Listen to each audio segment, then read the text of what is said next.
네, 3부 문 열었습니다. 유튜브 보이는 라디오 통해서 함께 하실 수가 있고요. 단문 50원, 장문 100원의 정보 이용료가 드는 샵 0945로 문자 메시지 또 의견 많이 보내주시기 바랍니다. 자, 이슈 인터뷰 이어가겠습니다. 지금 코로나19로 피해를 입은 소상공인에 대한 손실보전금 지급이 한창 진행 중입니다. 집행의 핵심 부처 벤처 중소기업부죠. 이영 장관님 연결해서 진행 상황 점검해 보겠습니다. 장관님 안녕하십니까? 네, 안녕하세요, 앵커님. 네. 뭐 장관님 되신 거 축하드리고요. 네, 인사도 못하고 와서 아쉬움이 컸는데 예. 오늘 이렇게 또 통화하게 돼서 반갑습니다. 감사합니다. 또 고정 쭉 하시다가 하여튼 좋은 자리 가셔가지고 또 좋은 일 많이 해주시길 바라겠습니다. 네, 열심히 하겠습니다. 네. 자, 이제 20일 정도 됐죠? 취임하신 지. 네, 그렇습니다. 업무 파악 중이신 걸로 알고 있는데 현안들 좀 손에 이제 좀 익으신지 궁금합니다. 어떻습니까? 벤처 분야나 중소기업 분야나 좀 제가 계속 기업인으로 20년 정도 생활을 했기 때문에요. 다행히 익숙한 현안들이 되게 많아서 좀 빠르게 적응 중에 있고요. 또 후보자 시절부터 보고를 이미 받기 시작을 했습니다. 예. 그래서 최근에는 현장 방문하면서 현장의 애로와 현안 들으면서 실질적인 내용들 파악하고 있습니다. 아마 지금 가장 집중하고 계신 업무가 소상공인 손실보전금 지급 문제 같은데. 맞습니다. 이게 지금 중기부소관이죠. 어떤 내용이 가장 중기부한테 중요한 겁니까? 지금 중기부에서 가장 시급한 현안으로는 네. 소상공인 분들의 완전한 피해 회복을 잡고 있습니다. 네. 그래서 이번 추경에 25.9조 원 정도의 예산이 집행될 예정인데요. 네. 그 안에 손실보전금 등이 포함되어 있습니다. 그 외에도 52시간제 같이 중소기업계 경영부담 가중시키고 있는 규제들 이런 것도 고용부 등이랑 함께 대안을 모색하고 있는데요. 네. 현재는 지금 소상공인들의 완전한 회복 그 부분에 집중하고 있는 상황입니다. 손실보장금하고 손실보상 이 기존 방식과 차이점이 어떤 게 있을까요? 손실보전금 같은 경우는 예. 코로나19 방역 조치에 따른 그 소상공인 분들을 포함해서 직접 간접적인 손실을 입으신 분들을 좀 그동안의 피해를 소급 지원한다는 성격을 갖고 있습니다. 그래서 지금 지난 7번의 재난지원금이 지급이 됐었거든요. 예. 근데 이번에는 거기에 73%에 해당되는 역대 최대 23조 규모를 실제로 어떤 그 피해를 입었느냐는 것을 이렇게 데이터로 손실 추계를 이번에 했습니다. 네. 그래서 기존에는 그 정액을 지급해드렸거든요. 일괄로. 네. 근데 이번에는 개별 업체의 규모와 매출 감소 등을 피해에 따라서 차등 지원하고 있고요. 네. 또 여행업과 같이 업종 피해가 컸던 곳이나 방역 조치를 이행했던 중기업 그런 부분은 지원금을 상향 지원한 부분이 이번에 손실보전금의 가장 큰 차이고요. 네. 손실보상 같은 경우는 지금 1분기부터 기존에는 소상공인 소기업에 한정되어 있었거든요. 네. 그 대상을 연매출 30억 원 이하 중기업까지 확대를 했고요. 또 한액도 기존 50만 원에서 100만 원으로 인상해서 영세 소상공인에게 도움이 되는 방향으로 정책을 잡았고요. 네. 또 보정률도 100% 적용해서 손실에 대한 온전한 보상이 이루어질 수 있도록 노력 중인 상황입니다. 자, 지금 말씀하신 것처럼 일단 손실보전 과거보다 지원 대상도 확대됐다고 하던데 네. 이 연매출 50억 이하 중소기업도 신청이 가능하다고 들었거든요. 주로 어떤 업종이 혜택을 받게 되는 겁니까? 그간 대상에서 배제되었던 네. 매출액 30억 원 초과 50억 원 이하 중기업이 이번에 확대되는데요. 네. 식당이나 카페, 학원, 그리고 실내 체육시설이 지원될 예정입니다. 새롭게 받을 수 있을 것이다. 네. 자, 국회에서 추경 통과 하루 만에 손실보전금 지급이 시작이 됐고 지난주 금요일에 보니까 현장 점검차 홍대 거리를 또 가셨던 것 같더라고요. 네, 맞습니다. 소상공인들 만나보셨을 것 같은데 현장 반응은 어떻던가요? 제가 두 군데를 갔었습니다. 예. 취임하고요. 통인시장을 갔었는데 회복이 되고 있다라는 얘기를 들었고요. 예. 최근에 다시 한번 홍대에 상정가를 갔었는데 주말 기준으로는 매출이 한 80% 회복이 되셨다고 합니다. 근데 80%? 예. 주중은 아직은 그 정도는 아니고 또 홍대가 외국인 관광객들의 비중이 굉장히 높더라고요. 많죠. 거기. 그래서 예. 지금 이 뭔가 출입해서 외국인 오시는 분들의 제약이 좀 풀리면 네. 회복되지 않겠나라는 기대 심리가 좀 많으셔서 너무 좋았고요. 특히 대부분이 손실보전금을 600만 원 이상 받으셨더라고요. 네. 그래서 뭔가 경기가 그 방역이 해제되고 상권이 조금 활성화되고 있는 딱 그 시기에 또 이렇게 손실보전금을 받으니까 희망이 더 생기면서 격려받은 느낌? 그래서 굉장히 고맙고 기쁘다라는 얘기를 들어서 저도 굉장히 감사했습니다. 예. 자, 손실 보전이나 보상 관련된 중기부 예산 자체가 25조 6천억 정도로 알려져 있는데 현재 얼마 정도 지급됐고 앞으로 또 계획도 조금 말씀 주십시오. 네. 지금 중기부에서 갖고 있는 예산이 25조 8천, 그러니까 요번에 예. 국회에서 통과된 최종 추경안 금액이 25조 8,575억 원입니다. 네. 그중에 대부분이 소상공인 지원 예산이거든요. 그래서 손실보전금이 23조 원, 손실보상이 1.6조 원, 금융지원이 1.2조 원으로 구성되어 있는데요. 예. 이번에 이제 손실보전금 23조 원을 먼저 지급하게 된 겁니다. 네, 오늘 07시 기준, 그러니까 새벽 7시 기준으로 네. 333만 6천 개 기업들이 신청을 했고요. 네. 총 지원 금액은 20조 3천억 원이 나갔습니다. 네, 이 숫자는 지금 신속 지급이라는 걸 하고 있는데 대상 기업이 348만 개사입니다. 그래서 348만 개사 기준으로는 95.7%가 이미 오늘 새벽 7시 기준 지급이 완료된 상황입니다. 와, 25조 중에 한 20조 정도 신청도 들어왔고 지급률도 상당히 높은 그런 상황이네요. 네, 맞습니다. 자, 손실 보전금도 지금 말씀처럼 빠르게 지급이 되고 있는데 이 방역 협조에 따른 그 피해 보상이 준 손실 보상 이거 진행 사항도 많은 분들이 궁금해하고 있거든요. 네.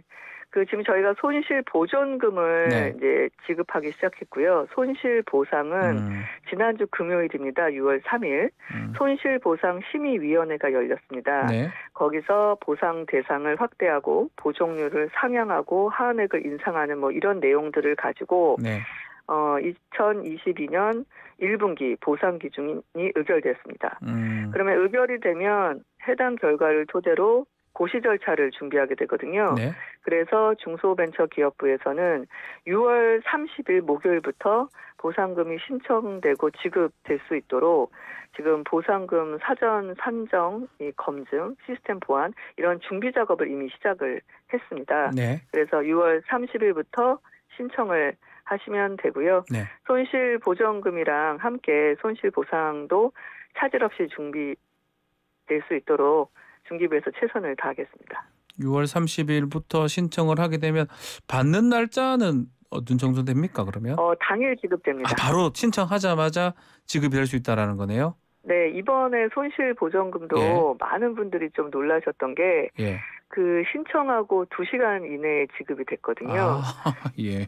그럴 수 있었던 게 이게 이제 인수위 때부터 논의가 됐을 때 너무 소상공인분들 어려우시다 보니까 사전 준비를 중기부에서 좀 철저히 했습니다. 네. 그래서 180만 명이 동시 신청이 가능하도록 클라우드 환경을 구축했고요. 네. 또 인터넷에서 좀 이렇게 익숙하지 않은 분들을 위해서 간편 인증 제도도 도입하고 콜센터 안내 역량도 강화하고 전국의 70군데의 민원센터도 오픈을 해서 신청 부분에 대한 원활함을 좀 많이 지원을 해드렸거든요. 그래서 지금 역대 최대 규모의 손실 보전금인데 첫날 160만 개사가 신청을 하셨는데 거의 90% 육박하는 신청자의 90% 가까이 되시는 분들을 당일 지급을 다 완료를 했습니다. 이야, 당일 지급을. 네. 그래서 이번에도 손실 보전금도 6월 30일부터 당일 신청, 당일 지급이 개시될 예정입니다. 네. 자, 중요한 게 있어요. 코로나19 같은 또 재난이 또 오더라도 이 소상공인이나 자영업자들 이분들을 좀 흔들리지 않도록 자립이나 자생력 강화해야 된다. 이런 얘기가 많은데 혹시 우리 중소벤처기업부 장관으로서 우리 장관님 따로 보관 같은 게 있을까요? 이거 관련해서? 뭐 제 개인의 네. 보관이라기보다 중소벤처기업부에서 이 보관을 만들어야 되는 지금 그 책임감이 아주 큽니다. 네. 그래서 뭐 예를 들면 임대료 나눔제 같은 경우도 굉장히 어려울 때 같이 실시가 됐었거든요. 네. 근데 그게 이제 함께 고통 분담하고 위기를 넘어가자라는 부분이었는데 향후 이런 일들이 반복될 때 이것을 세제 혜택이나 등등으로 어떻게 법제화할 수 없을까 이런 고민들이 사실 코로나19를 관통하면서 많이 생겼습니다. 네. 그래서 중기부에서는 7월에 늦어도 7월에 발표할 예정인데요. 소상공인 자영업자분들 새로운 도약을 위해서 경쟁력 강화 방안 그리고 앞으로 비슷한 재난이 왔을 때 어떤 제도적인 것들을 조금은 구체화할 건지 이런 안을 만들고 있습니다. 네. 그래서 7월에는 발표 드릴 수 있을 것 같습니다. 이건 뭐 개인적 질문이기도 한데 이 장관으로 취임하시면서 네, 이제 비례대표는 사직을 하셨잖아요. 네. 요거 부분 어떻게 생각을 하시는지요? 일단 그게 이제 아, 관례라고 관례상? 해서 예. 저는 관례를 따랐고 예. 또 제 뒤에 기다리시던 분이 아, 또 준비된 분이 의정 활동을 예. 시작할 수 있게 돼서 그것도 굉장히 좋은 것 같습니다. 전 또 제 역할에 충실하면 되니까요. 네. 제 자리를 맡아주신 의원님이 노영호 노영 의원님이신데 의원입니다. 예. 네, 아주 역할을 해주실 거라고 생각합니다. 알겠습니다. 저는 개인적으로 이건 장관 의원 두 개 고민이 좀 되는 위치가 아니었나 싶어서 뭐 근데 당연히 뭐 예. 일적인 차원으로는 예. 지금 중기부의 현안이 굉장히 많거든요. 그렇죠. 그러니까 우리가 벤처 같은 경우는 유니콘 기업들을 최근에 굉장히 많이 만들어내는 의미 네. 있는 일도 했지만 대부분이 내수 중심의 유니콘이라 이렇게 시장 규모가 정해져 있는데 안에서 이게 국내 안에서 누군가가 크게 되면 누군가는 또 상대적으로 위축될 수 있거든요. 예. 그래서 글로벌 유니콘 가는 것도 좀 해야 되고 음흠.